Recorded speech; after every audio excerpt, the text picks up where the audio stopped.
बहुत समय पहले की बात है, एक बहुत गरीब इंसान था। उसके साथ उसकी पत्नी और 2 छोटे छोटे बच्चे भी थे। उसका अपने परिवार का पालन पोषण करना बहुत कठिन हो गया था। उसका दिमाग काम नहीं करता था और मन भी अशांत रहने लगा।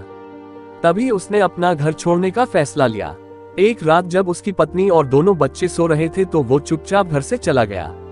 रात में बिना किसी मंजिल के वो आदमी चलता रहा।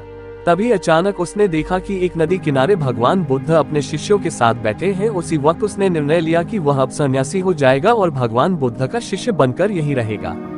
उसके बाद वह भगवान बुद्ध के चरणों में जाकर गिर गया और उनसे विनती करने लगा कि वो उसे अपना शिष्य बनाकर अपने साथ ही रख ले।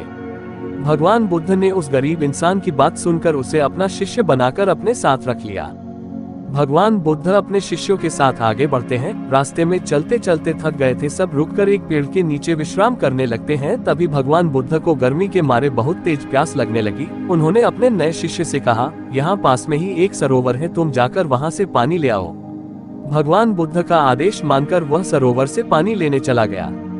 जब वह सरोवर के पास पहुंचा तो उसने देखा कि कुछ जंगली जानवर सरोवर में उधम मचा रहे हैं। जैसे ही वह सरोवर के और पास गया, सारे जानवर वहां से भाग जाते हैं, लेकिन सरोवर में कीचड़, सड़े गले पत्ते ऊपर तैर रहे थे, जिसके कारण उसका मन नहीं मान रहा था। उसने सोचा, इतना गंदा पानी भगवान बुद्ध पिएंगे कैसे? फिर वह बिना पानी लिए वापस लौटता है और आकर बुद्ध से बोलता है, भगवान उस सरोवर में तो बहुत ज्यादा गंदा पानी है, वो पीने लायक नहीं है।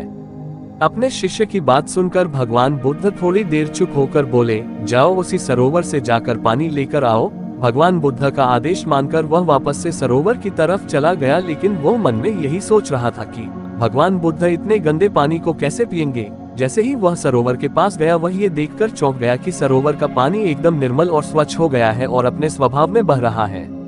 उसने पानी लिया और भगवान बुद्ध के पास आते ही उनसे प्रश्न करता है, भगवान, थोड़ी ही देर में सरोवर का मैला पानी इतना साफ कैसे हो गया?